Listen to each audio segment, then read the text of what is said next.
the man kissed his wife goodbye and hid a lockpick in his throat. He successfully broke out of the police station, and the news immediately made headlines. But the man felt his notoriety wasn't spectacular enough, so he returned to the police station and begged the sheriff to lock him up again. This time, not only was he stripped naked, but he was also shackled with chains. He summoned a large crowd of reporters. To prevent a repeat escape, the sheriff gagged him securely. This time, the sheriff was sure it was foolproof. But just after everyone left, David began his performance. He slowly revealed a sixth prosthetic finger, shaking out lockpicking tools hidden inside. When everyone rushed back into the cell, they found David had vanished again. Amid extensive media coverage, the magician David became a national sensation. Riding this wave of publicity, David launched a new act. He had an assistant prepare a transparent water tank for an underwater escape performance. Looking at the tank, he decided to do a trial run. That very rehearsal ended up saving David's life. Lacking experience with the new apparatus, he failed to escape. As he signaled his assistant to pull him out, the lid suddenly jammed shut. However hard they pulled, it wouldn't budge. With David's life hanging by a thread,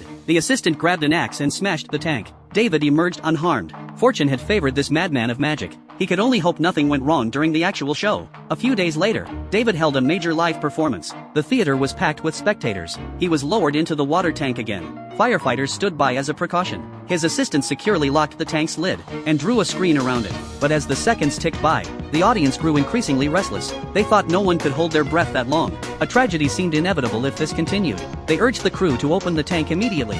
Finally, after 4 minutes had passed, the assistant called the firefighters to break the tank. Everyone's worst fear had materialized.